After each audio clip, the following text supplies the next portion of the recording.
말씀을 찾아 봉독하겠습니다. 말씀 마태복음 8장 18절부터 23절.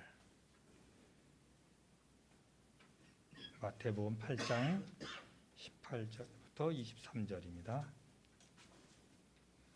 다 차신 줄 알고 한 절씩 봉독하겠습니다. 예수께서 무리가 자기를 에워싸는 것을 보시고 건너편으로 가기를 명하시니라. 한 서기관이 나와 예수께 아뢰되 선생님이여 어디로 가시든지 저는 따르리이다. 예수께서 이르시되 여우도 굴이 있고 공중의 새도 거처가 있으되 인자는 머리 둘 곳이 없다 하시더라. 제자 중에 또 한 사람이 이르되 주여 내가 먼저 가서 내 아버지를 장사하게 허락하옵소서.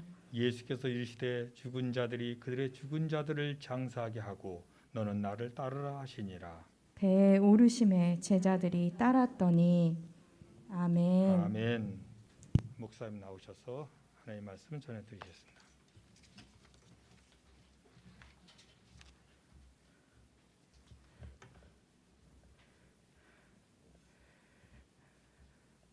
할렐루야. 감사합니다. 제가 코로나 걸려가지고요 좀 고생을 했습니다. 어제 밤 12시부로 자가격리는 해제되었고요. 아직 기침은 조금 남아있고 그리고 아침에 검사를 했는데 연하게 두 줄이 나와요. 그래서 걱정되는 마음도 조금은 있습니다. 그런데 제가 이제 뉴스나 여러 가지 보도된 자료들을 보니까 걸리고 나서 일주일이 지나면 몸 안에 있는 바이러스들이 거의 다 죽어 있고 나오더라도 감염력은 없다고 합니다. 방역 지침이나 여러 가지 것들을 종합해서 제가 이렇게 단에 섰는데요. 그래도 우려되는 부분도 있고 또 염려하시는 분들도 있음을 제가 잘 알고 있습니다. 예배가 마치고 제가 따로 이렇게 여러분들 이렇게 따로따로 인사드리고 이렇게 하는 거는 좀 오늘까지는 안 하려고 하니까 여러분 이해해 주시고 양해해 주셨으면 좋겠습니다. 네, 우리 서명석 권사님이 귀하게 지난주 이번주 사회도 봐주시고 또 송 목사님 지난주 저도 같이 온라인으로 예배 드렸는데 제가 아플 때마다 오셔서 정말 감사하게도 저에게 잠깐의 이렇게 쉼을 주실 수 있고 하나님의 은혜인 것 같습니다. 저도 여러분들 너무나 보고 싶었고요. 이렇게 마주할 수 있어서 너무나 감사합니다. 저희 가정 이야기도 잠깐은 좀 드려야 될 것 같아요. 저희 아이들도 코로나 다 걸려가지고 고생을 했고요. 뭐 심하게 이렇게 병원에 가야 할 정도는 아니었지만 아이들이 냈다 막 39도 넘어가는 고열에 하루 이틀 정도 시달렸어요. 그래서 저희 아내와 제가 몸도 돌보면서 아이들을 돌보느라 고생을 좀 많이 했습니다. 여러분 한두 주는 조금 회복에 시간이 필요할 것 같아요. 저희 가정 위해서 세심하게 마음 써주시고 기도해 주시고 그래서 너무나 감사드립니다. 네, 우리 말씀 통해서 함께 오늘 은혜 받죠.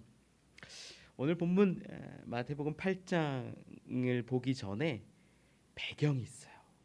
배경이 뭐냐면 예수님이 산상수훈이라고 하는 5장에서 7장에 기록된 이야기를 산에 올라가셔서 말씀을 막 가르쳐 주신 사건이에요. 그게 배경이에요.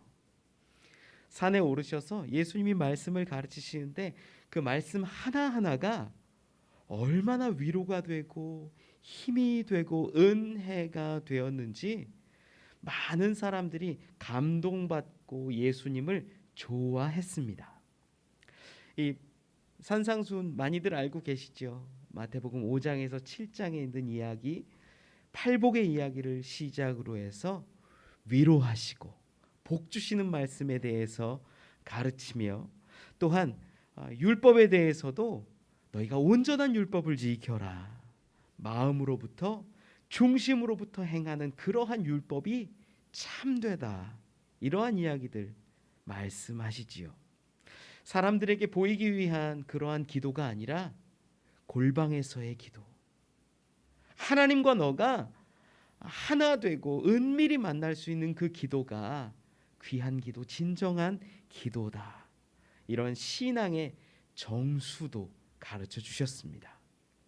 뿐만 아니라 6장, 7장으로 넘어올 때는 하늘 아버지가 기르시고 돌보시는 자녀는 걱정 염려할 것이 없다.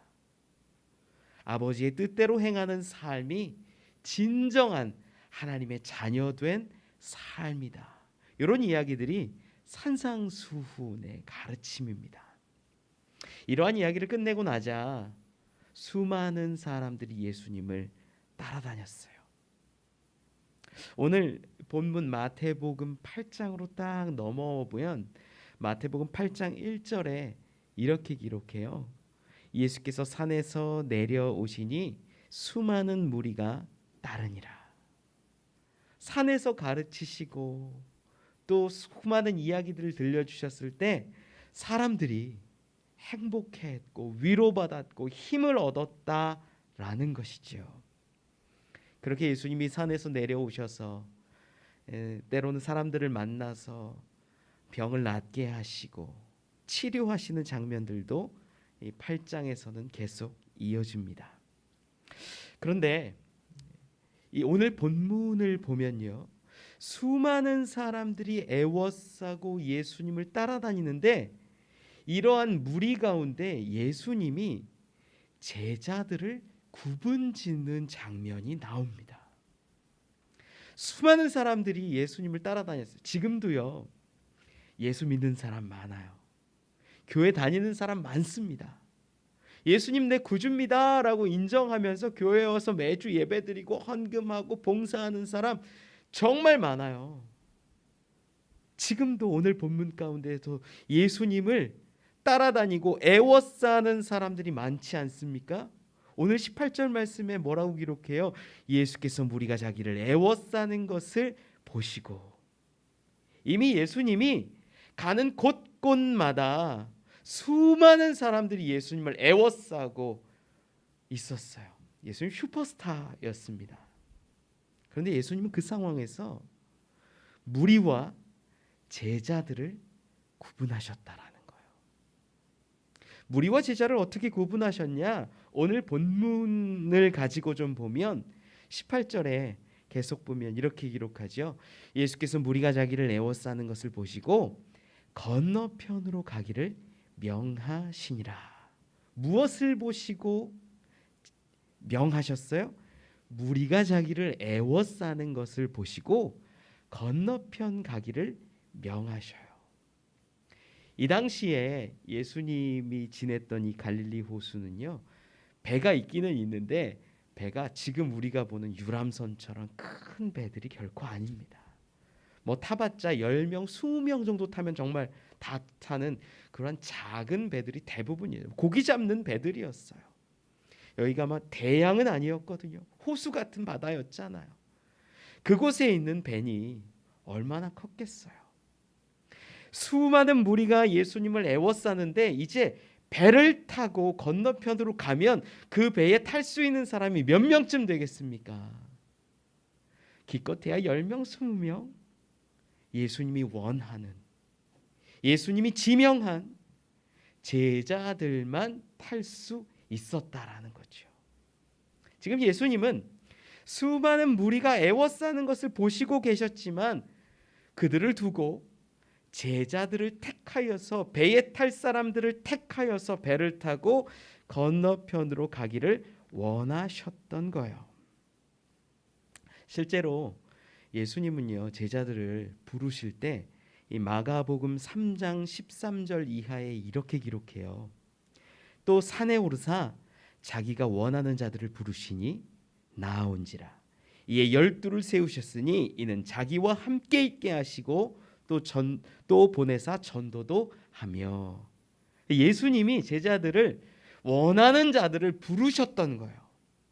수많은 무리가 예수님을 따라는 다녔지만 그 가운데 원하는 제자들 몇 명이 있어서 그들을 불러서 12 제자처럼 혹은 70 제자처럼 그렇게 세우셨다라는 거지요. 오늘 본문은 그러한 제자 부름을 배에 타는 것으로 이렇게 나누신 것 같아요. 수많은 무리가 애워쌌지만 그 가운데 이제 배를 타고 건너편으로 가자 명하셔요. 그런데 이 배를 타려는 사람들 가운데 오늘 본문에 주인공 두 사람이 등장합니다. 이 사람들은요, 예수님을 불러요. 예수님, 예수님. 19절에 한 명, 또 21절에 한 명이 등장하는데 한 명은 서기관이었고 한 명은 제자라고 표현되는 한 사람입니다. 19절에 보니까 이 서기관이 말합니다. 선생님이요, 어디로 가시든지 저는 따르리이다. 여러분, 이게 무슨 말일 것 같아요? 예수님 배 타고 가시려지요? 어디로 가시겠지요? 저도 그 배에 태워주세요라는 말이에요. 수많은 무리가 예수님을 애워싸고 따라다녔지만 이제 예수님이 배를 타고 어디론가 가시려는데 이 한 사람 서기관의 바람은 요청은 주님, 저도 그 배에 태워주세요. 주님이 가시는 곳이라면, 선생님이 가시는 곳이라면 내가 어디든지 따라가겠습니다 라고 요구하고 있다라는 거지요. 그리고 21절에 보니까 제자라 불리는 한 사람도 등장하는데 그 사람은 이런 말을 합니다. 주여, 내가 먼저 가서 내 아버지를 장사하게 허락하옵소서. 지금 내가 주님을 따르고 언제나 함께할 것이며 나는 제자인 것을 아시지요? 그런데 지금 내 아버지가 죽었으니 장례를 치르고 그리고 나서 예수님을 따르겠습니다라고 요청하는 것이었습니다. 성경은요, 이제 무리와 구분지어서 제자를 따로 부르셔서 배를 타고 어디론가 가려는 찰나에 이 두 사람에게 시선을 고정하게 해요. 그리고 무엇이 제자인지, 어떤 사람이 제자인지를 우리에게 돌아보게 합니다. 그리고 그 제자가 어떠한 모습이어야 진정한 제자가 되어 예수님이 원하시는 사람이 되고 그 배에 승선하고 예수님과 끝까지 함께 할 수 있는지를 예수님의 말을 통해 우리에게 깨닫게 하신다라는 거예요. 저는 여러분들이 무리에 머물러 있지 않고 제자가 되기를 원합니다. 물론 이 무리가 아니라 제자가 된다는 건 쉬운 건 아니에요. 정말 어려운 거예요. 그러나 이 제자됨의 놀라운 은혜가 우리에게 있기를 소망합니다. 오늘 말씀을 통해서 어떤 사람은 그 배를 나도 좀 태워주세요 얘기하고, 두 번째 제자는 주님 그 배 잠깐만 좀 기다려주세요, 일주일만, 이렇게 얘기하는데 주님이 원하시는, 주님이 부르시는 그 제자, 그 사람이 되어서 주님이 다시는 그 배에 승선하고 주님이 가시는 그곳까지 우리도 함께 할 수 있기를 소망합니다. 우리 함께 은혜 나누어 보지요. 첫 번째는요, 제자는 목적지를 정하지 않고 따르는 자라는 겁니다. 오늘 본문의 19절에 보면 같이 한번 읽어볼까요? 본문 19절 말씀 시작. 한 서기관이 나와 예수께 아뢰되 선생님이여 어디로 가시든지 저는 따르리이다. 지금 당시 그때 당시 서기관은요, 지금으로 치면 사람들에게 율법이나 말씀이나 성경을 가르칠 수 있는 목회자나 혹은 대학 교수 같은 사람 정도의 위치일 겁니다. 엘리트예요. 가르칠 수 있는 능력과 체계적인 훈련을 받았던 사람입니다.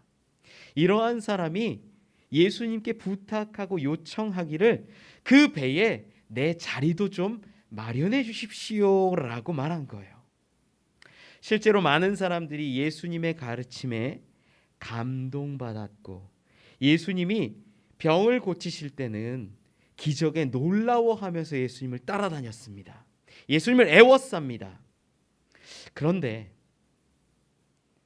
대부분의 사람들이 예수님이 가시려는 곳에 함께 가려 하기보다는 예수님이 내가 가려고 하는 그곳에 예수님이 들러주시기를 바란다라는 거예요. 예수님이 목적지를 결정하는 게 아니라 내 정착지를 가지고 예수님이 그곳에 들러서 예수님이 가던 길을 가셨으면 하는 바람들이 많은 사람들이 갖고 있어요. 누가복음 9장 46절에 보면 제자 중에서 누가 크냐 하는 변론이 일어나니 이렇게 기록해요. 예수님을 따르던 제자들 가운데에서도 누가 큰지, 예수님의 우편에는 누가 왼편에는 누가 서게 될지를 궁금해하고 원했어요.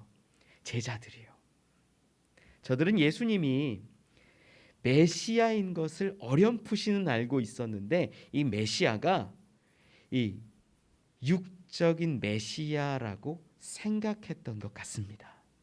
그러다 보니까 예수님이 만약에 당신의 권능으로 이스라엘 나라를 회복하고 당신의 권좌를 회복하면 야 우리도 다윗 옆에 있었던 사람들처럼 한 자리 한 자리 좀 하지 않을까 이런 소망과 바람들이 있었다라는 거예요. 그러니까 예수님을 쫓아다니면 야 내가 우편에 야 그래 너는 왼편에 그렇게 앉아서 우리 이스라엘을 같이 통치하고 좋은 자리 얻어서 즐겁게 살아보자 이런 기대가 이런 소망들이 저들에게 있었으니까 싸우고 다투고 변론하며 누가 높으냐 누가 큰 자냐 이랬던 거지요. 요한복음 6장 26절에는 이러한 기록이 있어요. 예수께서 대답하여 이르시되 내가 진실로 진실로 너희에게 이르노니 너희가 나를 찾는 것은 표적을 본 까닭이 아니요 떡을 먹고 배부른 까닭이로다. 실제로 34절에 보면 제자들이 이렇게 다른 사람들이 이렇게 말합니다. 그들이 이르되 주여 이 떡을 항상 우리에게 주소서. 무리들이 바랬던 건 뭐예요? 떡이었어요. 제자들이 바랬던 건 뭐예요? 좋은 자리, 인정받는 자리, 명예의 자리, 성공의 자리, 물질의 자리였어요. 무리들도 떡을 원했고 제자들도 바라는 것들이 원하는 것들이 성공하는 길이었어요. 예수님에게 원하는 것들이 지금 성경에 보면 다 드러나잖아요. 무리나 제자나 원하는 게 뭡니까? 영육의 구원을 원했어요? 아니에요. 평안을 구했어요? 아니에요. 저들이 정말 구하고 원했던 것들이 떡이었고 큰 자리였고 영광스러운 자리였다라는 거예요. 그런데 예수님을 보니까 가르침이 심상치 않아. 하는 기적들이 대단해. 따라다니면 한 자리 할 것 같아. 따라다니면 한 떡 먹을 것 같아. 이러니까 예수님 쫓아다녔다라는 거예요. 예수님을 알았던 수많은 사람들, 심지어 12제자들도요. 예수님이 십자가에 죽으시고 부활 승천하셔서 성령이 저들 가운데 임하기 그 전까지는 구원이 정말 어떤 것인지, 대속이 무엇인지 정확하게 알지는 못했어요.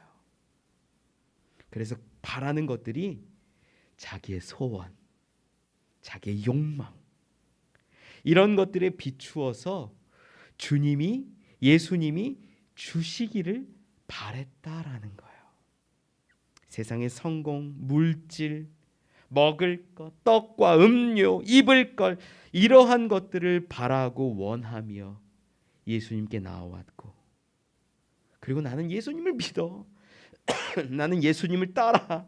나는 제자야 라고 떳떳하게 말합니다. 여러분 이게 예수님을 믿는 것입니까? 이건요 자기가 믿는 믿음이에요. 내가 원하는 것과 예수님이 주실 수 있을 것 같으니까 그 교집합되는 부분에 내 믿음을 투사시켜서 나는 예수님을 믿으니까 나에게 물질 주시고 나는 예수님을 믿으니까 나에게 성공 주시고 내가 예수님을 믿으니까 나에게 떡 주실 거야 라고 말하는 모습들이에요. 오늘 본문의 서기관도요 마찬가지입니다. 예수님의 산상수훈을 들었을 거예요. 예수님이 중풍병자를 고치고 베드로의 장모를 고치고 열병을 고치고 이런 것들을 다 보았을 거예요. 그러니까 야, 이분이라면 율법에 기록된 메시아 같아. 이분이라면 지금 무너진 이 땅 로마의 압제 가운데 있는 이스라엘을 온전하게 하고 회복시킬 수 있는 분 같아라고 여겼다라는 거예요. 그래서 예수님께 하는 반응이 뭐예요? 어디로 가시든지 저는 따르리이다. 예수님에게 배팅하는 거예요. 예수님 끝까지 따라가면 예수님이 메시아라면 정말 다윗과 같이 그 왕좌를 세운다면 나도 한 자리 하겠죠. 저도 서기관으로 지금까지 열심히 살았는데 정말 당신을 만났으니 주님이 이스라엘을 회복시키면 나도 한 자리 하겠지요. 그런 소망과 바람이 서기관에게 있었던 것 같아요. 그런데 그런 서기관에게 예수님의 반응이 무엇입니까? 20절 말씀 우리 같이 한번 읽어볼까요? 시작. 여우도 굴이 있고 공중의 새도 거처가 있으되 인자는 머리 둘 곳이 없다 하시더라. 아멘. 이 말씀은요, 여우에게도 거처가 있고 새에게도 둥지가 있지만 예수님은 머리를 두고 안식할 거처가 없다라는 말씀이에요. 여우에게도 굴이 있어서 돌아다니다가 쉴 만한 자기의 처소에 들어와서 쉽니다. 새도 날아다니지만 비를 피할 둥지가 있고 쉴 수 있는 거처가 존재하지요. 그런데 예수님을 따르는 삶, 예수님의 삶, 그 배에 올라탄다라는 그 사건은요, 거처가 없음을 예수님이 말씀하고 계시는 거예요. 예수님의 삶이요, 이 땅 가운데 거처를 마련하고 이 땅에서 부귀영화를 누리기 위해서 노력하셨던 삶입니까? 아니에요.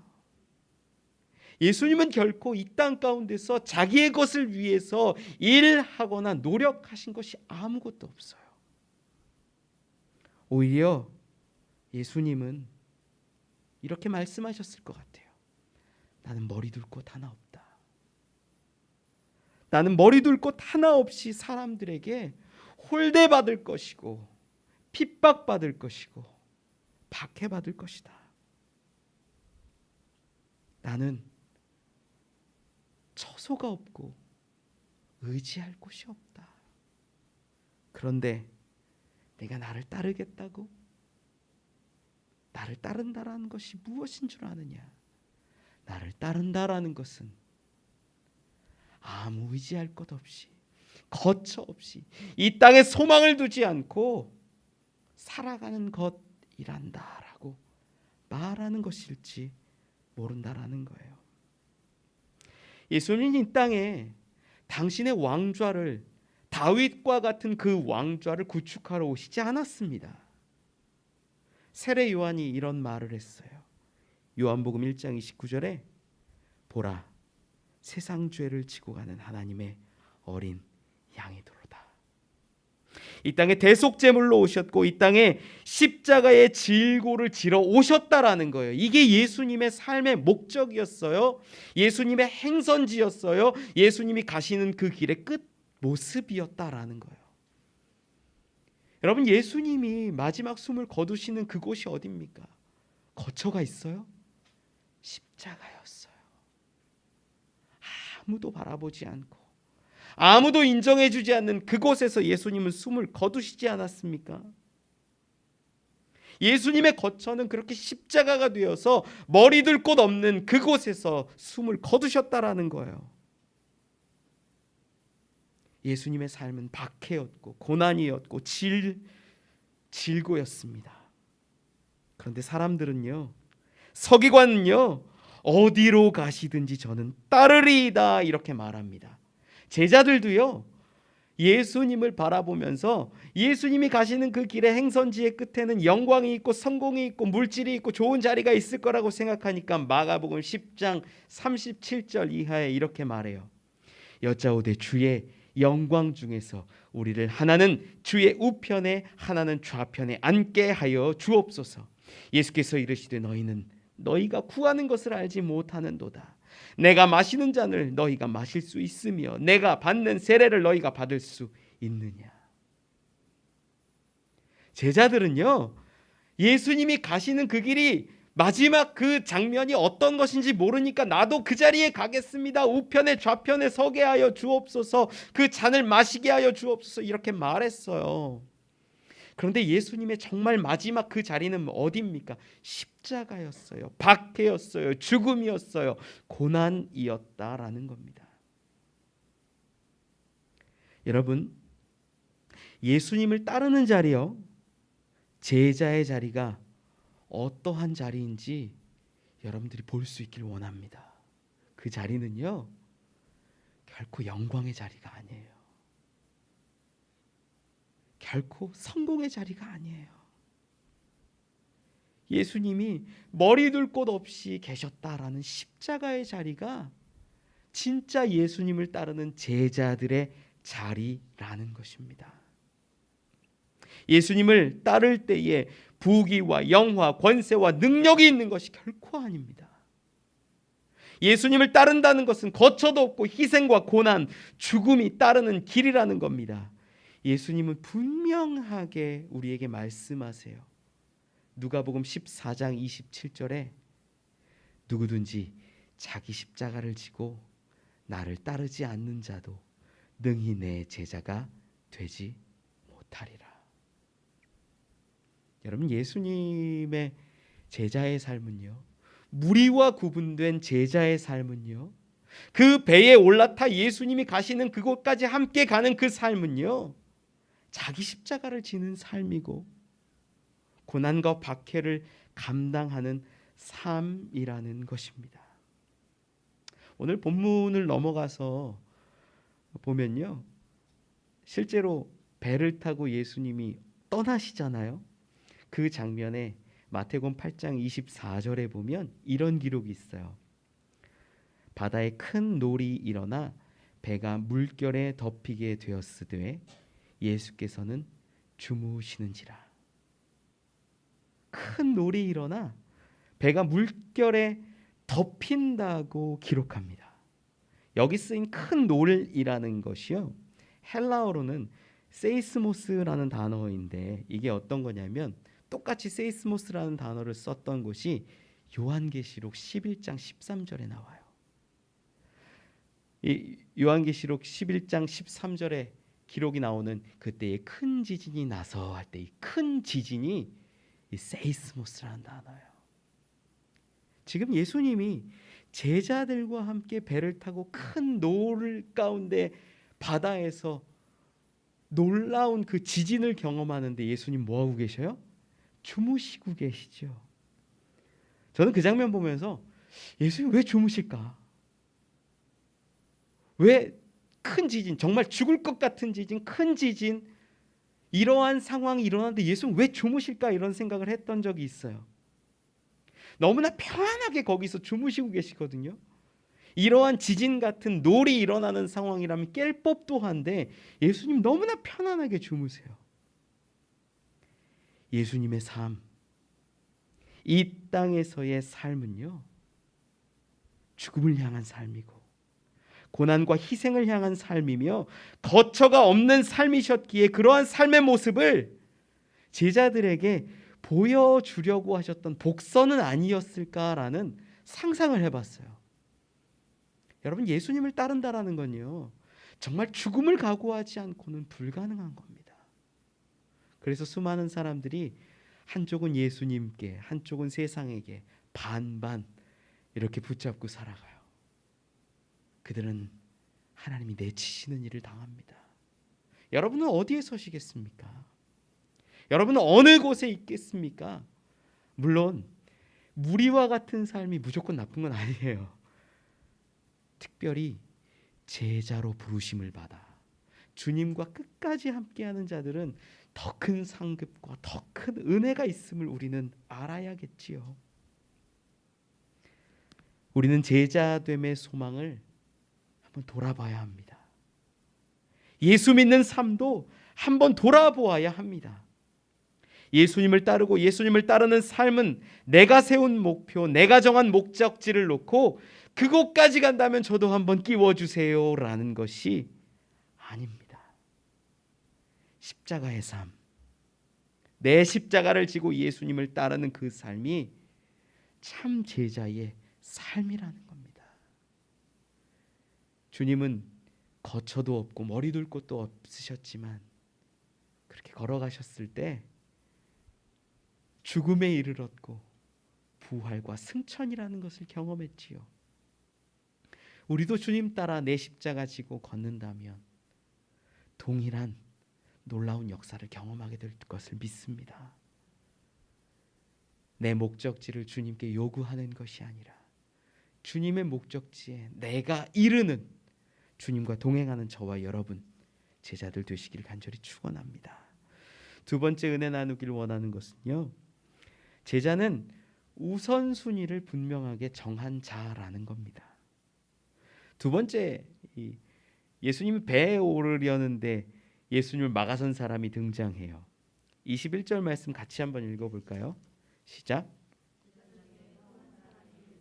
주여 내가 먼저 가서 내 아버지를 장사하게 허락하옵소서. 보니까 이 한 사람 제자라고 불리는 거 보니까 12제자와는 좀 구분이 되었겠지만 예수님을 꽤나 오랫동안 따르고 예수님을 추종했던 사람인 것 같습니다. 근데 그에게 장례가 일어난 것 같아요. 아버지가 돌아가신 것 같습니다. 예수님이 어디로 가시든 예수님이 배를 타고 가실 때에 나도 그곳에 있을 겁니다. 주님이 가시는 곳이라면 어디든 따라갈 것입니다. 그런데 지금 장례가 났으니 내 아버지의 장례를 치르고 돌아와서 예수님을 따르게 하옵소서, 이렇게 요청하는 거예요. 예수를 믿겠는데, 예수를 따르겠는데 내 삶에 문제들이 걸리고 부모가 걸리고 그러니 인간된 자로서 효를 다 이루고 나서 따르겠다라고 말하는 거지요. 그때 예수님이 22절에 반응하세요. 예수께서 이르시되 죽은 자들이 그들의 죽은 자들을 장사하게 하고 너는 나를 따르라 하시니라. 이 말씀을 보면요, 오해하기 딱 좋아요. 왜냐하면 인간됨을 저버리고, 야, 장례도 못 치르게 하냐? 예수님을 따르는 건 좋은데 장례는 치러야 되는 거 아니야? 삶의 우선순위가 그게 맞지 않아? 라고 생각하는 거지요. 그런데 예수님은 우선순위를 전혀 다르게 해석하세요. 장례를 치는 것이 먼저라고 생각하는데 예수님은 죽은 자들이 그들의 죽은 자들을 장사하게 하고 너는 나를 따르라라고 말씀합니다. 여러분, 인륜을 저버리고 가족을 저버리라는 이야기인가요? 아닙니다. 요즘 이단들 가운데 말씀을 이런 식으로 해석하는 이단들이 있어요. 그러니까 가족을 버리고 부모를 버리고 남편을 버리고 아내를 버리고 자녀를 다 버리고 가정을 뛰쳐나와 이단 공동체 안에서 생활해야 한다라고 주장하는 거예요. 여러분, 예수님이 이런 것을 바라실까요? 아니라는 거예요. 예수님은 버리라고 하시지 않았어요. 장례를 무시하라고 하지 않으셨어요. 죽은 자들이 그들의 죽은 자들을 장사하게 하라고 말씀하셨어요. 장사를 치르지 말라는 것이 아닙니다. 실제로요, 예수님을 따르는 제자 가운데 제일 유명한 제자가 베드로잖아요. 베드로가 이 예수님 처음 만났을 때 이 마태복음 4장에 기록하는데, 마태복음 4장 20절에 좀 띄워주시겠어요? 같이 볼까요? 같이 읽어보죠. 시작. 그들이 곧 그물을 버려두고 예수를 따르니라. 이 예수님이 베드로를 부르셨을 때 장면이에요. 그때 그들이 어떻게 하냐면 그물을 버려두고 예수님을 따랐다. 이 부분을 조금 폭넓게 해석하면 자기가 갖고 있었던 뭐 배나 그물이나 여러 가지 직장이나 가족이나 형제나 이런 것들을 다 버리고 온전히 예수님만 따른 것 같아요. 그런데 오늘 본문 가운데 오늘 본문 바로 앞에 나오는 장면이 뭐냐면 마태복음 8장 14절 15절이에요. 같이 한번 읽어보죠. 오늘 본문 바로 위쪽에 있는 마태복음 8장 14절 15절 같이 읽어보죠. 시작.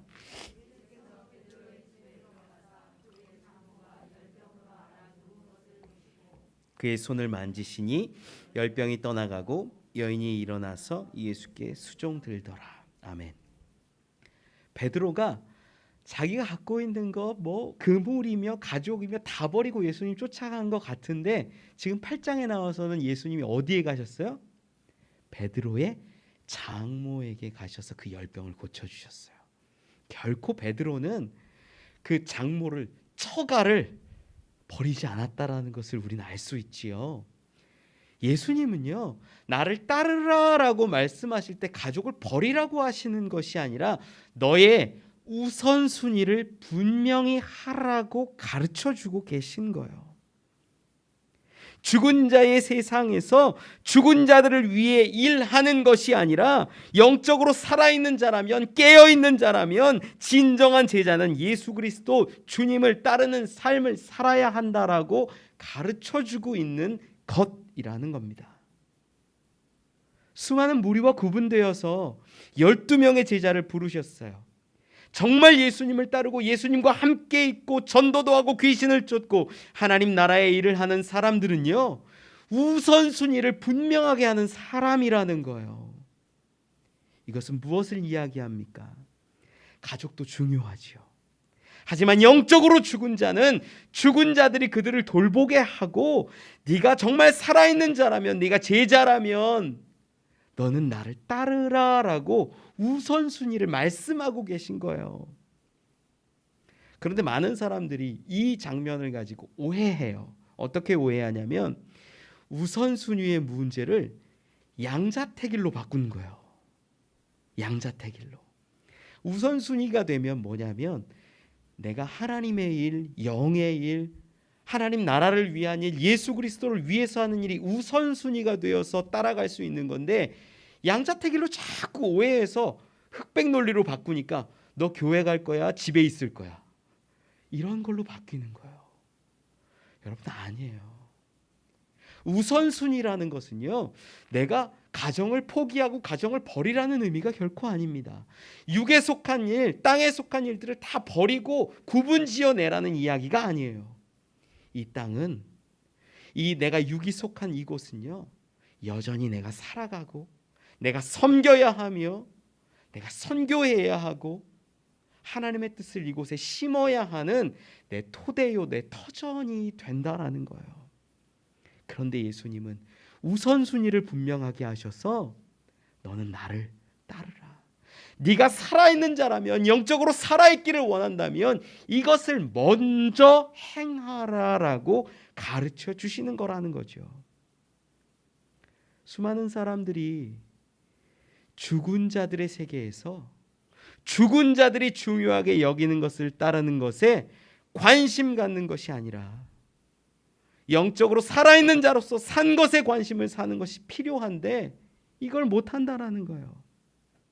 여러분, 예수 그리스도를 믿고 따르는 삶, 제자로서 살아가는 삶은요, 죽은 자들의 논리로 죽은 자들이 이야기하는 그것에 몸을 실어서 살아가는 것이 아니라 영적인 세계를 바라보고 주님이 말씀하신 것을 깨달으며 살아가는 모습이라는 거예요.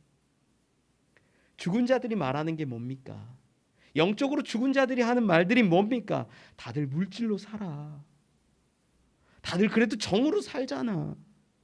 가족이 최고야. 건강이 우선이야. 물질이면 다 극복할 수 있어. 지식이면, 명예면 회복할 수 있어. 이런 이야기들이 육에 속한 자요, 이 땅에 속한 자, 죽은 자들의 이야기라는 거예요. 여러분, 하나님 나라를 소망하는 자들은요, 그런 삶을 살아가는 것이 아닙니다. 진짜 우선순위는요, 영적인 삶이라면, 영으로서 살아가는 사람이라면 예수를 따르는 것으로 살아가야 한다라는 거예요.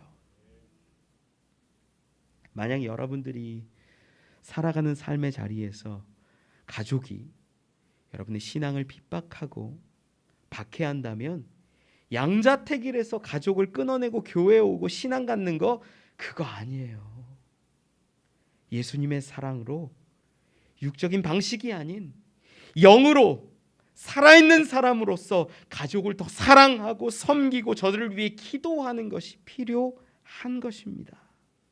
핍박하는 가족은요, 어쩌면 여러분에게 주신 자기 십자가인지도 몰라요. 그런데 그것을 지려하지 않고 끊어내고 양자택일합니까? 아니라는 거예요. 본문에 나온 제자는요, 예수를 따르려는 상황, 배를 타려는 상황에서 갈등했어요. 예수님은 그 중심, 그 마음을 꿰뚫어 보신 거예요. 그는 예수를 따르긴 하겠지만 지금의 우선순위는 죽은 자의 세상에서의 우선순위가 먼저라고 여겼습니다. 저 제자는 부모의 장래 문제 이후에는 분명히 다른 문제가 찾아왔을 거예요. 자녀의 취업 문제, 본인의 건강 문제, 자녀의 결혼 문제, 집의 문제, 물질의 문제, 수많은 문제들이 계속됐을 거라는 거예요. 아마 저 제자에게 그렇게 세상의 삶에 매여서 있었던 제자, 예수님은 그걸 짚어내신 겁니다. 네가 잡고 있는 것들을 버리고 나를 따르라. 진정한 제자는요, 예수님이 부르시는 제자는요, 예수님과 함께 그 작은 배지만, 풍랑이 일으면 정말 깨어질 것 같은 그 작은 배이지만 예수님을 의지하고 예수님을 바라며 믿음으로 그 배에 올라타는 사람인 줄 저는 믿습니다. 그게 제자예요. 수많은 무리가 예수님을 따르고 애워쌌지만 예수님이 원하시고 바랐던 제자들은 몇 명 되지 않았어요. 죽은 자들의 세계에 관심 갖고 그들을 연민하고 그들과 관계하고 그들을 따르는 삶이 아니라 오직 살아있어서 예수님을 따르는 제자가 진짜 제자였다라는 것입니다. 말씀을 맺습니다. 한국 교회에는 제자는 점점 사라지고 불의와 군중만 가득한 것 같습니다. 예수님을 바라보며 물질, 명예, 성공, 건강 이런 것들을 바라고 구하는 사람들은 정말 많은데 예수님과 끝까지 함께 하겠다라고 죽음을 각오하는 제자는 찾아보기가 너무 어렵습니다. 자기 십자가를 지고 예수님을 따르는 제자 한 사람이 너무나 그리운 시대입니다. 저는 최근에 이 목회를 하면서 여러 가지 어려운 마음들이 많이 들었습니다. 내가 제대로 목회를 하고 있는 건가? 회의감도 들고 마음이 어려웠습니다. 그 마음을 좀 돌아보면 그래도 안정되고 이렇게 몇십 명의 성도가 있고 이렇게 자리 잡아져 있는 교회에 감사해야 하는데 제 마음은 무리는 조금씩 이렇게 있는 것 같은데 이 안에 정말 예수님 제자는 잘 보이지 않습니다. 이 마음이 저를 참 어렵게 했습니다. 예수님, 수많은 세상의 교회들처럼 무리를 늘리는 것에 만족하고 싶지 않습니다. 교세를 확장하고 그것으로 만족해하는 목회자가 결코 되고 싶지 않습니다. 그런데 어떻게 제자를 세워야 할지 사실 제가 잘 모르겠는 거예요. 성도들은 무리의 위치에서만 그냥 머물러 있는 것 같고 교회 다니면서 건강 바라고 물질 바라고 성공 바라고 그거 주시면 너무 좋아하는 것 같아 보였어요. 예수님이 지신 그 십자가를 정말 지면 좋겠는데 무리의 모습에 머물러 있는 것 같아서 마음이 많이 어려웠습니다. 그래서 기도했어요. 기도하는데 주님이 깨닫게 해주신 게 하나 있어요. 깨닫게 해주신 거.